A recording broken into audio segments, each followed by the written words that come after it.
भारत के इतिहास को अगर हम देखें तो इसमें तीन चीजें हम लोग पढ़ते हैं। तीन चीजों में क्या पढ़ते हैं? तो एक पढ़ते हैं प्राचीन भारत का इतिहास, एंशिएंट हिस्ट्री।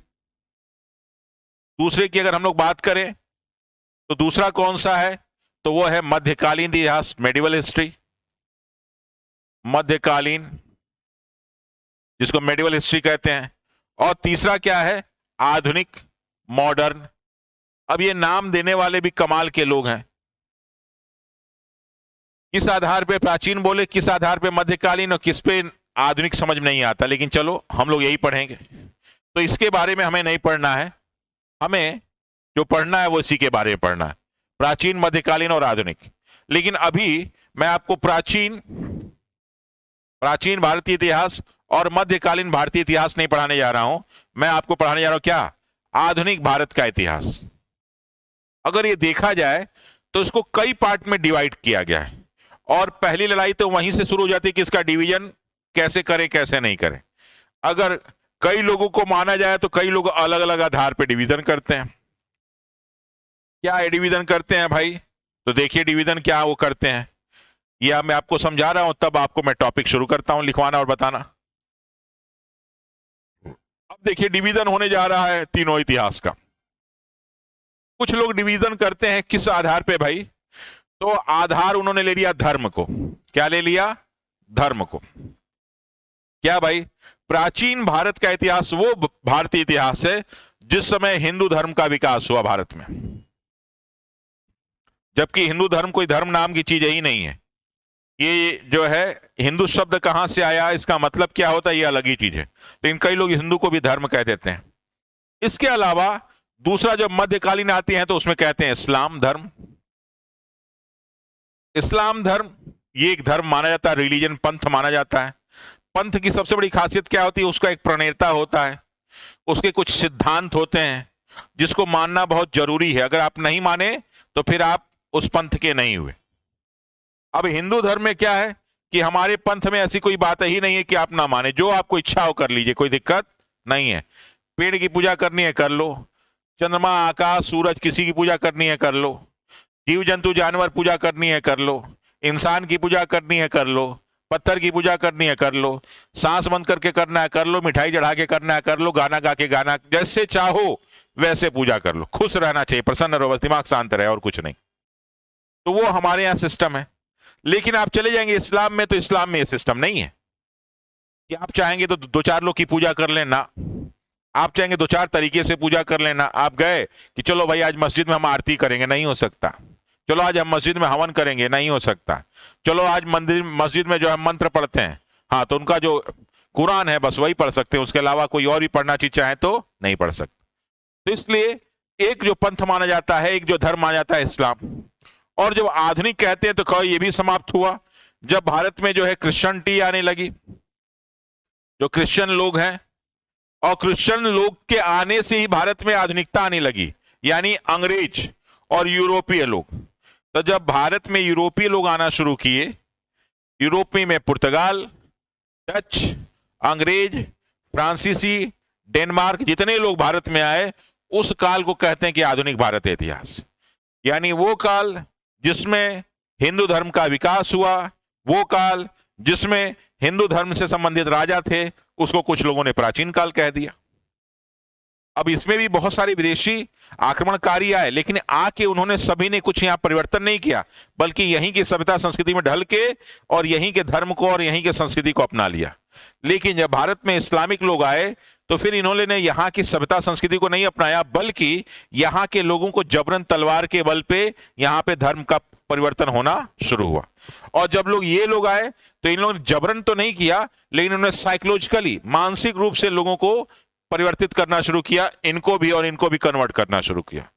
तो कुछ लोग धर्म के आधार पर मानते हैं, कुछ लोग शासन पद्धति के आधार पर मानते हैं कि भाई जब भारत में शासन पद्धति चल रही थी हिंदू धर्म के हिसाब से, तो प्राचीन परंपरा थी, प्राचीन काल की चीजें थी। जब इस्लाम आया तो उसने पश्चिमी एशिया में जिस प्रकार की प्रशासनिक व्यवस्था चल रही थी उसको अपनाने का प्रयास किया, और वही भारत के उन सारे क्षेत्रों में जहां पे इनका शासन हो पाया, और उसमें भी ग्रामीण क्षेत्रों में कम, शहरी क्षेत्रों में ज्यादा इन्होंने जो है वो काम किया। और जब हम आते हैं आधुनिक क्रिश्चियनिटी की तरफ। तो इन्होंने क्या किया कि इस प्रशासनिक व्यवस्था को समाप्त करके यूरोप के प्रशासनिक व्यवस्था को और अपना एक नया प्रशासनिक व्यवस्था, जिससे वो दूर दराज के देशों में आसानी से शासन कर सकें, उन्होंने वो शुरू किया। तो कुछ लोग मानते हैं कि इस आधार पर भी ये डिवीजन किया जा सकता है, लेकिन इतिहास का जो सर्वमान्य है वो होता है वर्ष के आधार पे, समय काल के आधार पे। तो कहते हैं कि शुरुआत से लेके, प्रारंभ से लेके, स्टार्टिंग से लेके और जब तक इस्लाम का आक्रमण भारत में नहीं होता है, यानी 1191-92 की बात कर ले, ठीक, जब मोहम्मद गोरी और पृथ्वीराज चौहान की लड़ाई होती है और पृथ्वीराज चौहान दूसरे युद्ध में हार जाता है, तो वहां से कुछ एरिया में, दिल्ली के आसपास के कुछ एरिया में, कुछ पाकिस्तान का एरिया, पंजाब का एरिया और दिल्ली के आसपास के एरिया में एक प्रशासनिक व्यवस्था में परिवर्तन शुरू होता है, जबकि पूरे भारत में ये काम नहीं होता है, सिर्फ उतने ही एरिया में होता है। तो कुछ लोग उसी काल को मान लेते हैं क्या, कि ये मध्यकाल है। कौन सा काल है ये? मध्यकाल। और उसके बाद से लेके जितने भी वो थे, कोई राजा नहीं थे, मोहम्मद गोरी कहीं का राजा नहीं था, इल्तुतमिश कहीं का राजा नहीं था, कुतुबुद्दीन ऐबक कहीं का राजा नहीं था, बलबन कहीं का राजा नहीं था, ये सब एक प्रकार के गुलाम थे। और गुलाम में भी ये सब चोर डकैत टाइप के थे, लड़ाई झगड़ा मारपीट करने वाले, और पूरा ग्रुप बना के, जैसे आजकल चोरियां डकैतियां होती थी, उस प्रकार की डकैती थी, वो मारपीट वाली होती थी। और वो राजशाही जिंदगी नहीं जीते थे, वो उस समय भी टेंटों में ही जीते थे, जैसे डकैत लोग जीते हैं। राजा तो वो होता है राजमहल में एक जगह स्थिर रहता है, पूरे प्रशासन को देख रहा है, वो नहीं, आज यहाँ कल वहां परसों वहां। तो इनका लाइफ स्टाइल वही था, आज भी उनका लाइफ स्टाइल उसी तरह का, आप जाके देखेंगे तो आपको वही लाइफ स्टाइल देखने को मिलेगा। तो इसलिए उसकी शुरुआत कहते हैं गुलाम वंश से हुई। फिर वहां पे उसी में कोई एक और वर्ग निकला, तो उसी में एक आ गया खिलजी, टाइटल लगाया था, तो उसको खिलजी वंश लोग मान लिए, क्योंकि 2-3 शासक उसके आए, उन्होंने उत्तर भारत के राज्यों पर शासन किया। तो इसी तरह खिलजी हो गए, तुगलक हो गए, सैयद हो गए, लोधी हो गए, मुगल हो गए, ये सारे के सारे। फिर मुगलों ने शासन किया, और मुगलों का शासन शुरू हुआ तो 1526 में पानीपत का सेकेंड युद्ध हुआ, फर्स्ट युद्ध हुआ 1526 में। और उस युद्ध के बाद एक इस्लाम शासक हटता है और दूसरा इस्लाम शासक आता है, और बाबर आता है। फिर बाबर को जो है, बाबर हुमायूं कुछ दिन रहता है, फिर उसको जो है शेरशाह सूरी हरा देता है, और शेरशाह सूरी का शासन 1556 तक रहता है। और फिर 1556 से शुरू होता है अकबर, तो अकबर लगभग 40 साल तक रह जाता है, 1605 तक। तो 56 से लेके और लगभग लगे तो 40 क्या 50 साल हो जाता है, तो 1605 तक रहा। उसके बाद उसका बेटा जहांगीर, फिर शाहजहां, और फिर 1707 तक अंग्रेज औरंगजेब। तो ये जो यहां से लेके और ये 1707 तक का काल है, 1707 तक का काल, जब तक क्या होता है भाई, कि जब तक मुगलों का शासन रहता है तब तक लोग कहते हैं कि ये मध्यकालीन है। लेकिन लोग कुछ खुद कहते हैं कि नहीं भाई 1707 नहीं, 1757 से लोग मानते हैं कुछ लोग। वो कौन सा भाई, कि भाई 1757 में प्लासी का युद्ध हुआ और फिर अंग्रेजों ने धीरे धीरे सत्ता अपने हाथ में लेनी शुरू की, तो यहां तक इस काल को माना जाए। लेकिन देखा जाए तो ये मध्यकाल का ये जो एरिया है वो 1707 में लगभग खत्म हो जाता है। क्यों? क्योंकि औरंगजेब के मरने के बाद जो शासक आते हैं उनका बहुत बड़े क्षेत्र में शासन नहीं हो पाता है, और उस समय जो स्थानीय राजवंश होते हैं, मराठे होते हैं, अवध वाले होते हैं, बंगाल वाले होते हैं, मालवा वाले होते हैं, पंजाब वाले होते हैं, गुजरात वाले होते हैं, ये सारे के सारे जो है ये अपना स्वतंत्र राज्य स्थापित कर लेते हैं, और ये अब डिसाइड करते हैं कि कौन होगा मुगल वंश का राजा। तो इसलिए 1707 के बाद का ही काल कई लोग मान लेते हैं कि यहीं से आधुनिक काल शुरू हो जाता है। क्यों? क्योंकि इस्लाम वंश के मुगलों वंश का शासन समाप्त होने लगता है, और उसी समय जो है भारत में ये सारे के सारे यूरोपीय भी आ चुके हैं, तो बहुत सारे एरिया में ये भी कब्जा कर लेते हैं। और कब्जा करने के बाद धीरे धीरे, पहले तो व्यापारी रूप में रहते हैं, लेकिन बाद में कब्जा करके सारा का सारा एरिया जीतते हैं और धीरे धीरे शासन व्यवस्था स्थापित कर लेते हैं।